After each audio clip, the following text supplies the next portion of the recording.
Hello चाओ, सभी का स्वागत है आपके अपने यूट्यूब चैनल कंपोस्टर पर। आई होप कि आप सभी अच्छे होंगे। तो आज की वीडियो में देखने वाले हैं हम क्लास 9th के वो महत्वपूर्ण प्रश्न जो कि आपके हाफ ईयरली एग्जाम में पूछे जाने वाले हैं, और यही प्रश्न है जो कि हर साल आपके अर्धवार्षिक पेपर में पूछे जाते हैं।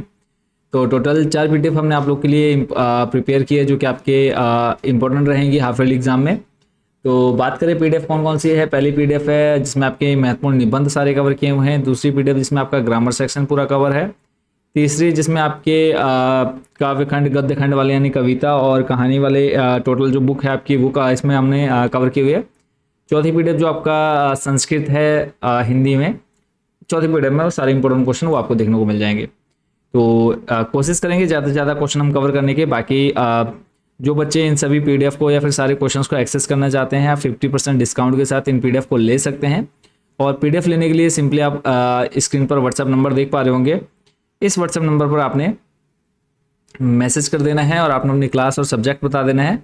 मात्र आपको ये जो पीडीएफ है 30 रुपये में देखने को मिल जाएगी। मात्र 30 रुपीज़ यानी 30 रुपये में ये पीडीएफ आपको मिल जाएगी हमारे व्हाट्सएप नंबर पर। इस व्हाट्सएप नंबर पर आपको कांटेक्ट करना है 8864842547 8864842547। इस नंबर पर आपने मैसेज करना है। वैसे अगर आप इनकी कॉस्ट देखेंगे तो ये लगभग आपकी जो मिलेगी 30, 40, 50, 60, 70 लगभग 75 के, बट अभी हम आपको ये मात्र दे रहे हैं 30 रुपये 30 रुपये में। यानी आप 9th का कोई भी सब्जेक्ट लेना चाहे तो मात्र 30 रुपये में सारी पीडीएफ ले सकते हैं। आई होप ये आप समझ गए होंगे अच्छे से। अब कोशिश करते हैं कि ज़्यादा से ज़्यादा क्वेश्चन हम कवर कर पाएँ ताकि आप लोगों को पीडीएफ परचेस करने की ज़रूरत ना पड़े। तो पहला क्वेश्चन बच्चों जो आपकी स्क्रीन पर है वो आप देख पा रहे होंगे। इस संसार में सच्चा संत कौन कहलाता है? इस संसार में सच्चा संत कौन कहलाता है? तो आंसर आप लोग वीडियो को रोक करके या फिर स्क्रीनशॉट लेकर के इनको पढ़ लेंगे। बाकी जो बच्चे पीडीएफ ले लेंगे उनके लिए इजी हो जाएगा इन सभी को पढ़ना। अगला है मनुष्य ईश्वर को कहाँ कहाँ ढूंढता फिरता है? तो आंसर में आप देख सकते हैं कि मनुष्य ईश्वर को मंदिर, मस्जिद, काबा, कैलाश, योग, वैराग्य तथा विभिन्न सांसारिक पूजा पद्धतियों व कर्म कांड में ढूंढता फिरता है। तो इसको आपने पढ़ लेना है। फिर नेक्स्ट, कबीर ने ईश्वर प्राप्ति के लिए किन प्रचलित विश्वासों का खंडन किया है? तो एक आपका ये इंपॉर्टेंट क्वेश्चन है। नेक्स्ट आपका इसी सेकंड जो कविता है, ब्रजभूमि के प्रति कवि का प्रेम किन किन रूपों में अभिव्यक्त हुआ है? तो एक आपने ये देख लेना है, इसको तैयार कर लेना है। इंपॉर्टेंट क्वेश्चन रहेगा बच्चों इस बार आपके अर्धवार्षिक में ये। फिर है, सखी के कहने पर गोपी क्या क्या स्वांग करने को तैयार है? तो यहाँ पे आप देख सकते हैं सखी के कहने पर गोपी कृष्ण का पीताम्बर धारण करने को तैयार है। वह कृष्ण के समान सिर पर मोर पंखों का मुकुट भी धारण करने को तैयार है। गले में गुंजों की माला पहनने में भी वह सुखी है। कृष्ण के समान वह लाठी लेकर गायों और ग्वालों संग वन वन घूमने को भी तैयार है। नेक्स्ट अगला है, एक लकुटी और कामरिया पर कवि सब कुछ न्यौछावर करने को क्यों तैयार है? इसको आपने देख लेना है।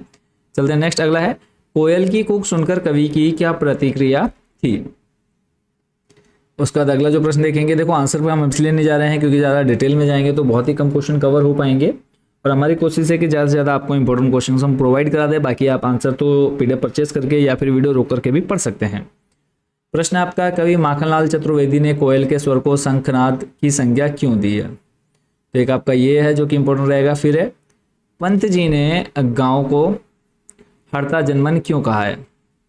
इसी के नीचे दूसरा क्वेश्चन आप देख पा रहेंगे, गांव को मरकत डिब्बे सा खुला क्यों कहा गया है? चलते हैं अगले प्रश्न की तरफ। अगला प्रश्न है, मेघों के लिए बन ठन के संवर के आने की बात क्यों कही गई है? तो उसको हम देख लेते हैं इसके आंसर को। मेघों के लिए बन ठन के संवर के आने की बात इसलिए कही गई है क्योंकि मेघ, बिजली, वर्षा का जल, तेज हवा, बादलों की गड़गड़ाहट आदि के साथ आकाश में छा गए हैं। जिस प्रकार शहरी दामाद के आने पर घर परिवार में उत्साह होता है, उसी प्रकार आनंद और उल्लास गाँव वालों के मन में मेघों को देखकर हो रहा है। बन ठन के रहने की बात शहरी लोगों से अधिक जुड़ी है, गांव वाले से नहीं, अतः मेघों के लिए ऐसा कहा गया है, सर्वथा उचित है। अगला प्रश्न है, मेघ आए कविता में कवि ने आकाश में बादल और गांव में मेहमान यानी दामाद के आने का जो रोचक वर्णन किया है उसे लिखिए। तो यहाँ पे आपको सारांश लिखना है। चलते हैं अगले प्रश्न की तरफ। प्रश्न है, राजेश जोशी के अनुसार बच्चों का काम पर जाना धरती के एक बड़े हादसे के समान क्यों है? या फिर बच्चे काम पर जा रहे हैं, कविता का प्रतिपाद्य क्या है यानी उद्देश्य क्या है, वो आपको बताना है। नेक्स्ट जो आपका अगला महत्वपूर्ण प्रश्न रहेगा ये आपका गद्यखंड वाले सेक्शन से है, सच्चे मित्र की क्या पहचान बताई गई है? क्वेश्चन है आपका। और मोस्ट इंपॉर्टेंट है, आपने 2 बैलों की कथा कहानी पढ़ी होगी, दो बैलों की कथा में कि सच्चे मित्रों की क्या पहचान होती है, क्या हीरा और मोती सच्चे मित्र हैं? तो आपने अगर स्टोरी पढ़ी तो आप इजीली इसका आंसर दे पाएंगे। दूसरा है छोटी बच्ची को बैलों के प्रति प्रेम क्यों उमड़ आया? तो कहानी आपने पढ़ी है कि उस छोटी बच्ची की जो है माँ नहीं थी, सौतेली माँ उसके साथ बहुत बुरा व्यवहार करती थी, इस वजह से उसके मन में क्या हुआ, प्रेम उमड़ आया। कहानी में बैलों के माध्यम से कौन कौन से नीति विषयक मूल्य उभर कर सामने आए हैं? तो ये आपने देखना है। नेक्स्ट अगला इसी के जो अगला चैप्टर है उसको आपने देख लेना है, और इंपॉर्टेंट क्वेश्चन जो कि हैं सारे आपको यहाँ पर सिलेक्टेड क्वेश्चन है बच्चों प्रोवाइड कराए जा रहे हैं, तो किसी भी क्वेश्चन को आपने छोड़ना नहीं है। प्रश्न है आपका, उस समय के तिब्बत में हथियार का कानून ना रहने के कारण यात्रियों को किस प्रकार का भय बना रहता था? एक आपने ये देखना है। फिर है, अपनी यात्रा के दौरान लेखक को किन किन कठिनाइयों का सामना करना पड़ा? अब जैसे कुछ कठिनाइयां हैं, वापसी के समय उसे रुकने के लिए अच्छा स्थान ना मिला, इसलिए उसे एक बहुत गरीब झोपड़े में रुकना पड़ा। लेखक को अनेक बार डाकुओं के सामने भीख मांगने का नाटक करना पड़ा जिससे उसके प्राण बच जाएं। लेखक का घोड़ा उतराई के समय बहुत धीरे धीरे चल रहा था जिससे लेखक पिछड़ गया। लेखक को बाहर ढोने के लिए कोई भरिया यानी पहाड़ी कुली नहीं मिला। नेक्स्ट, उपभोक्तावाद की संस्कृति पाठ के अनुसार जीवन में सुख से क्या अभिप्राय है? तो इसको आपने देख लेना है। फिर है, आज की उपभोक्तावादी संस्कृति हमारे दैनिक जीवन को किस प्रकार प्रभावित कर रही है? अब आपको लेकर के चलते हैं कुछ जो इम्पोर्टेंट क्वेश्चन है किससे रिलेटेड, निबंध और पत्र। तो एक निबंध तो आपने निबंध तैयार कर लेना है आपने पर्यावरण प्रदूषण पर। यहाँ पे आपको पूरा सॉल्यूशन दिया है टॉपिक के साथ, ताकि जिन बच्चों को ये नहीं मिलता है निबंध तो आप यहाँ पे स्क्रीनशॉट लेकर के इसको पूरा पढ़ सकते हैं। दूसरा जो आपका इंपॉर्टेंट निबंध रहेगा वो रहे भारत में बेरोजगारी की समस्या। भारत में बेरोजगारी की समस्या, एक आपने ये देख लेना है। और बाकी जो है तीसरा एक और बता देते हैं, कंप्यूटर आज की आवश्यकता है, एक आपने इसको प्रिपेयर कर लेना है। और अगर आपको इनके पूरा सॉल्यूशन चाहिए वो आप हमारे देख सकते हैं किसी में जाकर के, व्हाट्सएप नंबर पर आप कांटेक्ट करेंगे आपको मिल जाएंगे।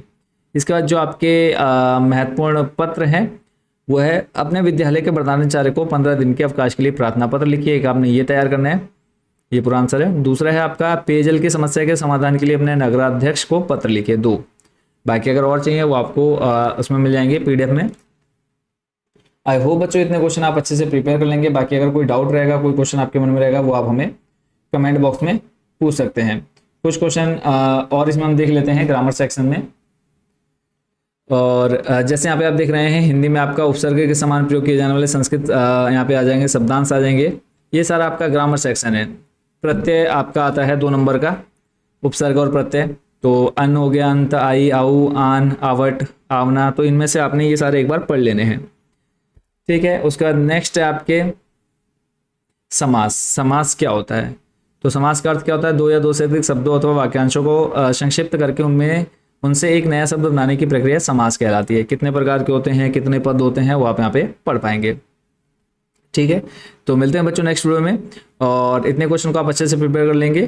थैंक यू सो मच आज की वीडियो को देखने के लिए। और व्हाट्सएप नंबर आपने अच्छे से देख लिया होगा, अगर आपको पीडीएफ चाहिए होगी तो आप इस व्हाट्सएप नंबर पर कॉन्टैक्ट कर लेंगे। सभी को शुभकामनाएं, अच्छे से आप लोगों ने हाफ ईयरली एग्जाम देने हैं। मिलते हैं नेक्स्ट वीडियो में। Thank you so much watching for this video.